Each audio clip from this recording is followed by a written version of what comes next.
Working with live edge slab lumber is really popular right now because it's fun to do. I'm Rob Johnstone with Woodworker's Journal magazine, and I'm going to show you how we made a dining room table from this really large piece of cherry lumber.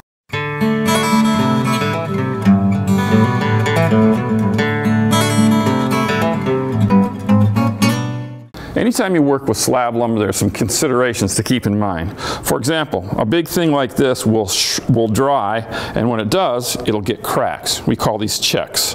If a check goes in, say, 5 inches or 10 inches that you can see, you probably want to cut past it by 3 or 4 or maybe even 5 inches in order to get beyond any crack that you can't see. Now, in this case, there's a knot right here. Now, some people might find that beautiful and keep it in the wood. I'm going to cut it off, so I won't have to worry about these checks on this end. On that end, there's some checks. They're not too far. I'm going to cut those off and square it up. When I do cut the ends off, I'm going to apply a little bit of shellac to the end grain to slow down that drawing process, and then I'll get ready to rip this long straight line. In order to turn this slab into my tabletop, I'm going to need to rip a straight line and then cut it in half, and then I'm going to swing the two pieces together and glue them down the center. Now, the cool thing is I have a sander that's got an 18-inch drum, but it's also got an open side, so I can actually sand something that's almost 36 inches wide. So, thinking ahead, what I did was I planned to have this distance from the widest point about 17 or 17 and a half inches. That'll make sure when I glue it together, this center line is always under that sanding drum as I'm finishing it up, and it'll make my life a lot easier.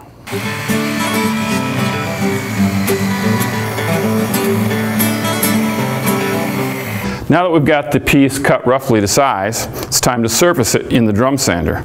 Now, as a big piece of wood dries, it often distorts. And in this case, we've got a cup going on this board. So we put the crown up and the cup down. That kind of creates a couple of rails, the edges that it rides on. So we'll be able to get a flat spot on top of the board. Once we get that established, we'll be able to turn it over and sand the other side.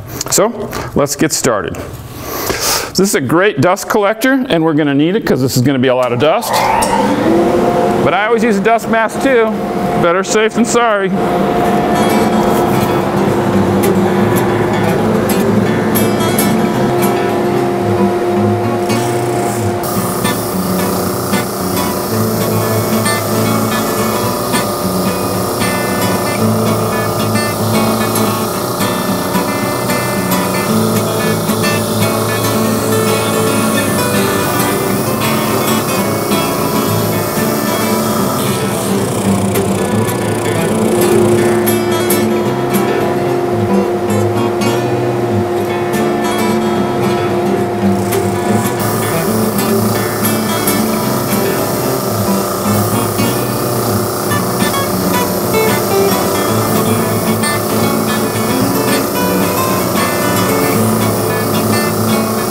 Now that we have both sides of these large boards sanded smooth, I want to glue them together to make a tabletop. Now, in order to do that, I need to join this edge, make it nice and square and straight so that you can glue them together with no gaps.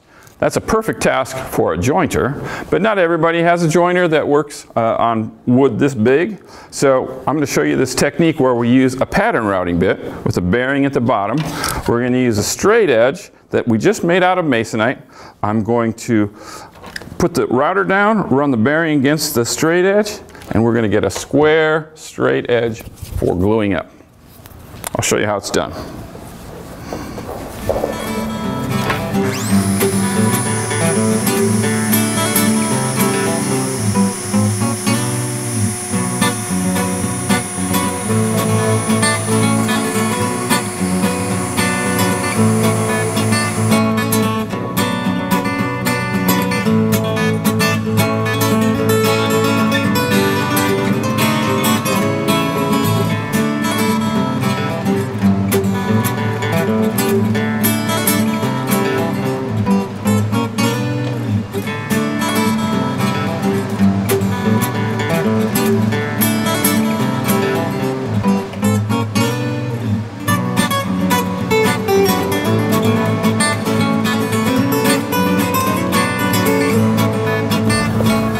Now that we've finished surfacing and gluing up the top, we're going to move on to the leg set.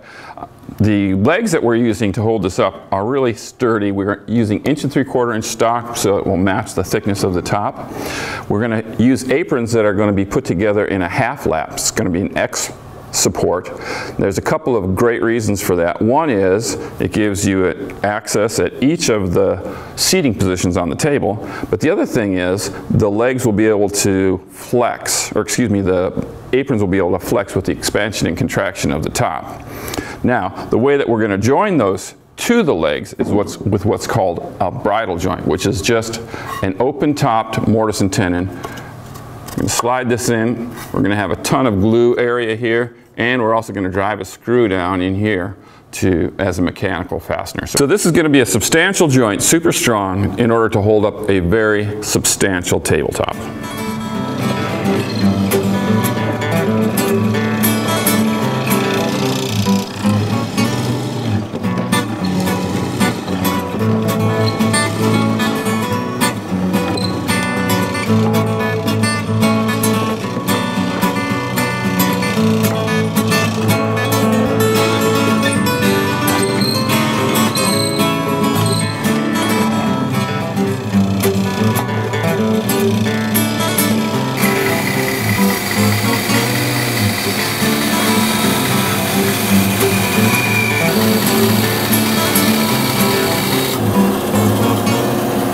Now that we've cut out the curve on the legs using a bandsaw, I'm going to refine that and get it just perfectly shaped by using this pattern that I made. We're going to use the pattern routing bit just like we did on the edges of the table. All in all, it should give me exactly what I want.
Now that we've got all the parts sanded and the finish on them, it's time to attach the leg subassembly to the tabletop.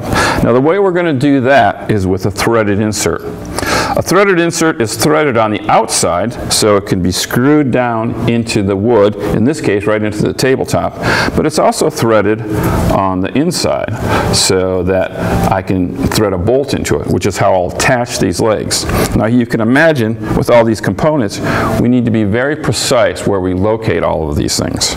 So the way that I'm going to achieve that is, now I've already bored a hole for the bolts through the stringers. I'm going to take that same brad point bit and I'm going to stick it in that hole. I've located the legs exactly where I want them, and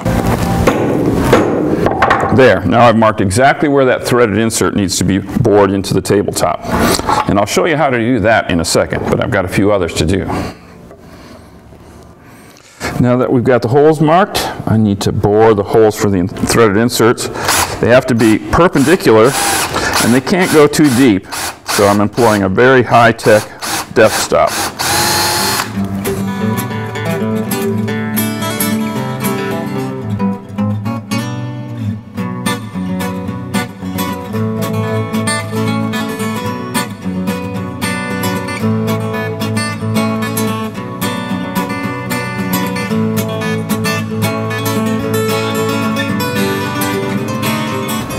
So that's it. We have a table now.